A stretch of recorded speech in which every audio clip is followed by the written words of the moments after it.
Maka ketika kita mengatakan bahwa bulan Ramadan diperingati sebagai malam, sebagai bulan turunnya Al-Quran, tentu kita tidak cukup hanya menjadikan bulan Ramadan itu sebagai bulan turunnya Al-Quran. Karena Al-Quran itu adalah hudan, Al-Quran itu adalah petunjuk.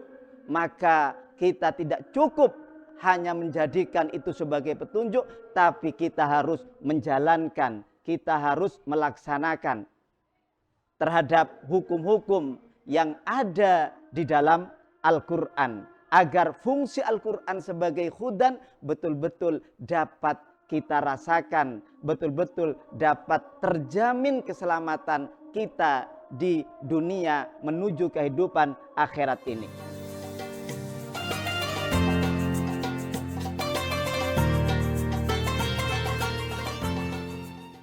Assalamualaikum warahmatullahi wabarakatuh. Hamdan lillah wa musallian ala rasulillah, la hawla wa la quwata illa billah. Amma ba'du, pemirsa Kafah channel yang dirahmati oleh Allah Subhanahu wa taala. Alhamdulillah, kita bersyukur kehadirat Allah Subhanahu wa taala, kita dipertemukan dengan bulan di mana di bulan ini Allah Subhanahu wa taala menurunkan kepada kita Al-Qur'an.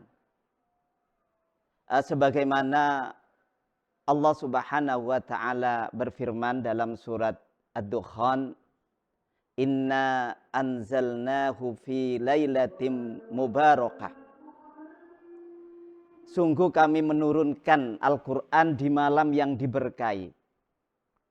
Malam yang diberkahi itu adalah malam Lailatul Qadar. Dalam surat Al-Qadar Allah berfirman, Inna anzalnahu fi lailatul qadar. Sungguh kami turunkan Al-Quran itu di malam Lailatul Qadar. Malam Lailatul Qadar itu ada di bulan Ramadan. Sebagaimana juga Allah berfirman dalam surat Al-Baqarah ayat 185, Sahru Ramadhanalladzi unzila fihil Qur'an hudan linnasi wa bayyinatin minal huda wal furqan. Ma'asyiral pendengar atau pemirsa Kafaten dirahmati oleh Allah Subhanahu wa taala. Jadi di sini jelas ya bahwa Allah Subhanahu wa taala menurunkan Al-Qur'an itu di bulan Ramadan. Sehingga bulan Ramadan dikatakan sebagai bulan turunnya Al-Quran. Di dalam firman Allah Subhanahu wa taala, ketika Allah Subhanahu wa taala menjelaskan tentang turunnya Al-Quran, ada dua kalimat yang digunakan, yaitu kata anzala dan nazzala. Ketika berkaitan dengan kitab-kitab samawi yang diturunkan kepada selain Rasulullah Muhammad sallallahu alaihi wasallam, Allah menggunakan kata anzalah, yakni diturunkan sekaligus. Namun ketika Allah menjelaskan tentang Al-Quran, maka menggunakan kata nazzalah. Sebagaimana Allah berfirman dalam Al-Quran, nazzala alaikal kitaba bil haqqi musaddiqan lima baina yadai wa anzalat taurata wal injil. Dan Allah menurunkan Alkitab dengan hak sebagai pembenar atas apa yang diturunkan kepadanya dan apa yang diturunkan, yaitu berupa Taurat dan Injil. Jadi di sini menegaskan bahwa kitab-kitab suci selain Al-Quran itu diturunkan sekaligus, sementara Al-Quran diturunkan secara berangsur-angsur sesuai dengan kejadian, kebutuhan, persoalan yang perlu diselesaikan. Maka Al-Quran turun selama 23 tahun untuk menjawab persoalan-persoalan yang ada terjadi di tengah-tengah umat.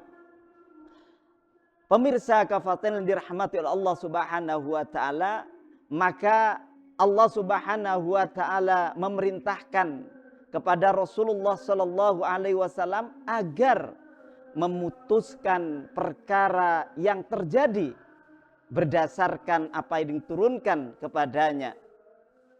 Fahkum bainahum bima anzalallah, maka putuskan hukum.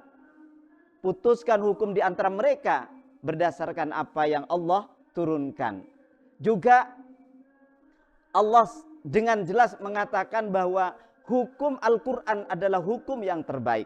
Sehingga siapa saja yang berhukum dengan Al-Quran, maka ia pasti adil.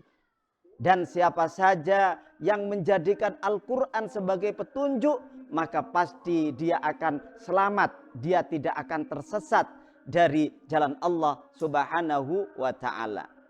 Maka ketika kita mengatakan bahwa bulan Ramadan diperingati sebagai malam, sebagai bulan turunnya Al-Quran, tentu kita tidak cukup hanya menjadikan bulan Ramadan itu sebagai bulan turunnya Al-Quran. Karena Al-Quran itu adalah hudan, Al-Quran itu adalah petunjuk. Maka kita tidak cukup hanya menjadikan itu sebagai petunjuk, tapi kita harus menjalankan, kita harus melaksanakan terhadap hukum-hukum yang ada di dalam Al-Quran, agar fungsi Al-Quran sebagai hudan betul-betul dapat kita rasakan, betul-betul dapat terjamin keselamatan kita di dunia menuju kehidupan akhirat ini. Karena Rasulullah Sallallahu Alaihi Wasallam mengingatkan kepada kita bahwa nanti antara kekuasaan dan Al-Quran itu terputus. Antara kekuasaan dan Al-Quran itu terpisah. Maka Rasulullah SAW dalam riwayat Imam At-Tabrani, Rasulullah bersabda, ala innal kitabah was sultana sayaftariqan fala tufariku al-kitab. Sungguh Al-Quran dan kekuasaan itu akan terpisah. Yakni penguasa tidak lagi menjalankan hukum-hukum yang telah diturunkan oleh Allah Subhanahu wa ta'ala. Namun ketika itu kita oleh Allah Subhanahu wa ta'ala melalui Rasulullah sallallahu alaihi wasallam diperintahkan fala tufarikul kitab, maka kita tidak boleh meninggalkan Alkitab. Yakni kita tidak boleh jauh, kita tidak boleh meninggalkan hukum-hukum Allah Subhanahu wa ta'ala. Sekalipun penguasa tidak menjalankannya, maka kita jangan sampai meninggalkan Alkitab sebagai petunjuk, sebagai hudan kita dalam menjalani kehidupan ini. Sekali lagi, marilah kita jadikan bulan Ramadan ini sebagai bulan turunnya Al-Quran, sekaligus sebagai bulan untuk melaksanakan hukum-hukum Allah Subhanahu wa ta'ala. Sehingga keberkahan di bulan Ramadan ini betul-betul akan kita rasakan. Hadanallah ila aqwamit thariq. Wassalamualaikum warahmatullahi wabarakatuh.